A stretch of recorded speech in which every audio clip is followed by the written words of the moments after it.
Hey you guys, it's Ari here and we're back with another video, and I want to get into finding your happy. PSA, if I seem a little off in this video, it's because I'm a little discombobulated right now, so I'm just trying to get it back together.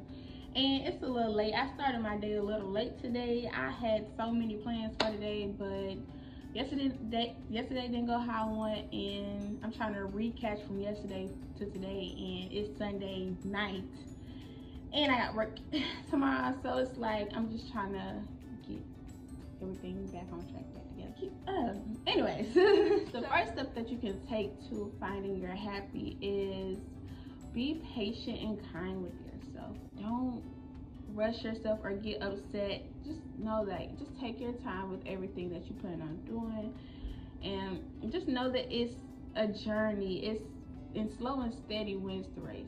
You don't have to be in a rush to catch up with the next person, and be kind to yourself. Like literally, I wake up every day, I meditate. Well, as of recently, I've been waking up every day. I take 10 minutes to myself to meditate. After I meditate, I stretch. After I stretch, I come walk over here, look in the mirror. You look so beautiful. Like, you look so beautiful today, and you're so smart. We're about to have the best day ever. The best day ever. And I don't even just think it. I literally say it. I talk to myself like you said in the mirror. Like when you brush your teeth in the morning, talk to yourself while you're in the mirror. That's good advice I can give you. And that also helps with confidence too. And it also helps you take acknowledgement of yourself from another person's perspective. So just be kind to yourself, just talking to yourself and just saying nice things, kind words, just loving yourself.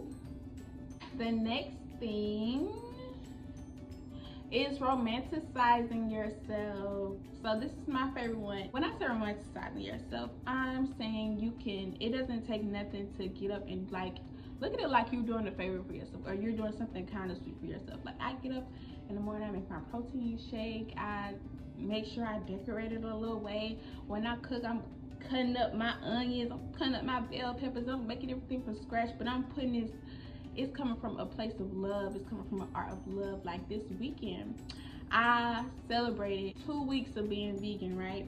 And I celebrated with some sushi and wine, boo. And it felt good. I love me wine. I love slowly drinking wine, sipping, tasting the thickness of the red, the juices of the wine. And I like slurping my sushi up with the rice and soy sauce. Yeah, it was giving scrumptious. I'll be romanticizing myself like, girl, you're so beautiful, you're so wise, you're so smart. Like, I'm gonna clean up for you. So I look at it like somebody else doing it for me, but it's really me, but I'm like, I'm gonna clean up for you, be cleaning up my whole house, girl. I'm gonna do this for you, I'm gonna do that for you. I just love you, loving yourself as if how you want someone else to love you. And my third one would actually be that, like, treat how we treat other people, how we're so kind to other people, but we can't relay that same kindness to ourselves.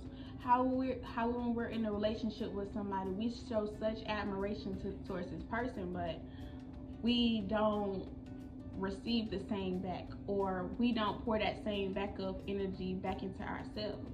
How when we get in a relationship, we neglect ourselves and tend to this other person. But get your nails did, boo. Get your hair did, boo. Do your makeup all the time. Go out, have some drinks, have fun. Like, it's your life to live. You can't do what's best for you, boo. And so the fourth one would be meditating. You guys, I meditated for the second time the other day, and it was so peaceful. It was so peaceful. And it was scary peaceful because I started to cry.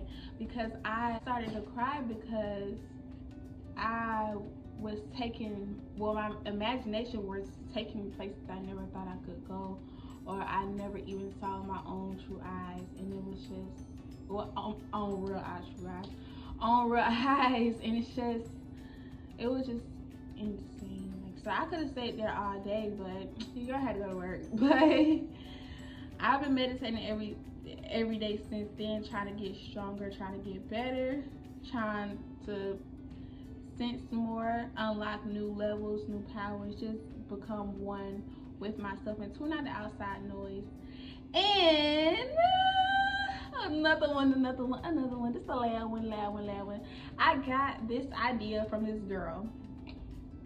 Her name is Nevia TV. That's her YouTube. But she got this jar. It's called, I think she called hers Good Days. I want to rename mine, but it's like one of my old candle jars, and I just refuse to throw away the candle jar because the candle, it just smells so good, and it had a little bit left, and I just love it. So I just used that jar and I painted over it, and now I got my own personal Good Days jar. So you put like a note in there every day, something good that happened, and at the end of the year you read it back to yourself. And I've been doing that like every day. Well, I've been doing that every day for the last week, and it's been working. It's like I wake up excited to do my Good Days jar. Oh, excuse me. I didn't actually do the one for today because I'm actually off today. I usually do it, like, been doing it when I've been going to work, but it's like, okay, this is lit. I see why people do it, because it's like an excitement when you write it, and you know, when you're excited, when you have that gratitude, grateful energy, you're attracting more abundance within your life, and you're just attracting more good things, all positive things.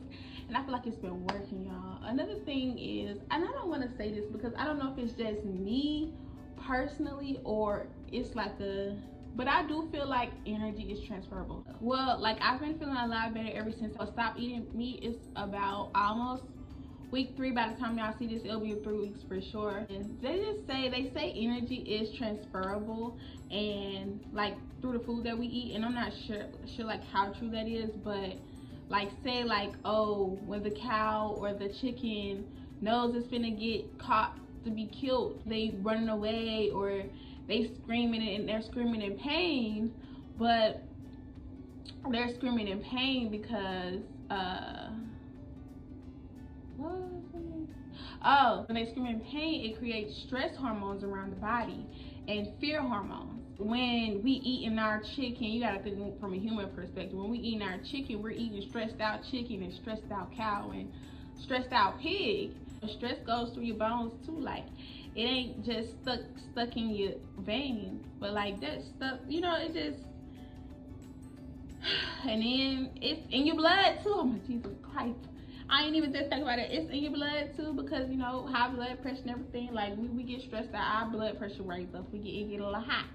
So we get stressed out and stuff like that. Animals, they go through the same thing. And when we're consuming these dead animals that have that was previously stressed out before their death, I mean, it probably does take some type of toll on us that we don't realize. And I think that could be maybe like a chemical, like something chemically, I don't know, but like, I don't know if that's the energy or if that's a chemical thing. I feel like that could be a chemical thing too, as well as like energy and spiritual. I feel like it's deeper than spiritual. It's also chemical too, but yeah, I just want to talk about just finding our happy, finding peace within ourselves. Like, what can we do to make ourselves happier? And you can also like look up things. I've even gotten into cooking now, y'all. I never thought I was gonna be a cooker, child, but your girl be in the kitchen whipping it up, tear it down. Let me know, like, try some different things to make you happy, and try to do it like within a week time span, and just let me know how that go. Like, if you even like I was talking about in my previous video where you can learn how to fire and rewire. You can even look that up, like how to fire and rewire. But yeah, I love you. I love you so much, and I will talk to you guys later.